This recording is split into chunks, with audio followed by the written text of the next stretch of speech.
कुछ अहम गिरफ्तारियां हुई हैं, किस तरह की गिरफ्तारी? अभी आपसे जब मैं बात कर रहा हूँ तभी दो गिरफ्तारियां की गई हैं, जिसमें एक जिसके पास प्रश्न पत्र पहुंचा था और दूसरा जो एक महिला अभ्यर्थी है। तो जैसा कि मैंने पहले भी बताया था कि हम पूरी कोशिश यह कर रहे हैं कि जिन जिन लोगों के पास यह प्रश्न पत्र पहुंचा या जिनके माध्यम से पहुंचा, ऐसे समस्त अभियुक्त गण को गिरफ्तार करें और जिन अभ्यर्थियों ने इसका अनुचित लाभ उठाया है तो ऐसे समस्त अभ्यर्थियों के विरुद्ध कानूनी कार्रवाई की जाए एवं साथ ही जो एक निश्चित प्रक्रिया है उसके तहत उन्हें इस परीक्षा से अयोग्य घोषित करवाया जाए। साथ ही हमने अभी पिछले जो प्रेस कॉन्फ्रेंस में भी हमने बताया था कि राम कृपाल मीना को 1 करोड़ और 22 लाख रुपए की धनराशि प्राप्त हुई थी। तो उस धनराशि में से अब तक 71 लाख रुपए जो नकद वो बरामद कर लिए गए हैं और 11 लाख रुपए जो इन्होंने विभिन्न अपने बैंक के खातों में जमा करा दिए थे उन्हें हमने फ्रीज़ करवा दिया। तो टोटल अब तक 82 लाख रुपये का अकाउंट है ये, और शेष धनराशि को अभी जब्त करने की कार्रवाई जारी है। सर, इस पूरे प्रकरण को लेके जो तमाम लाखों बेरोजगार हैं उनको सबसे बड़ा डर ये है कि ऐसा तो नहीं होगा इस बार भी इस तरह के जो दोषी हैं वो छूट जाएंगे। तो एसओजी किस तरीके से काम कर रही है और किस मंतव्य के साथ में काम कर रही है? मुझे नहीं लगता कि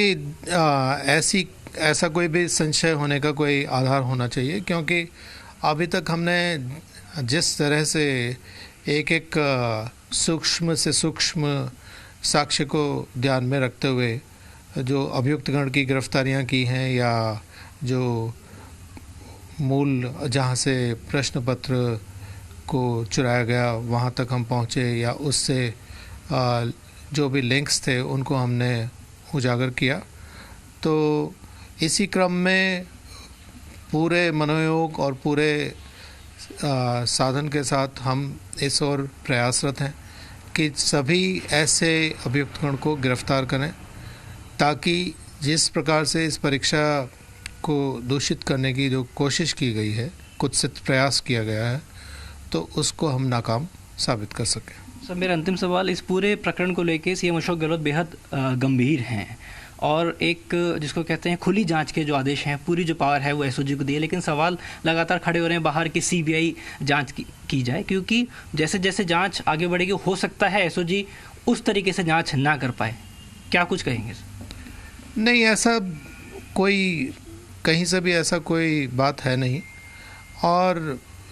जैसा कि मैं अभी तक फॉलो भी कर रहा हूँ तो मुझे यही प्रतीत होता है कि सभी जो हमारी जांच है उससे संतुष्ट हैं और जो जांच करें वो एक तरह से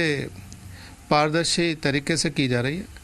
कोई भी आके जिसको अगर कोई शिकायत भी है या कुछ जानना भी चाहता है या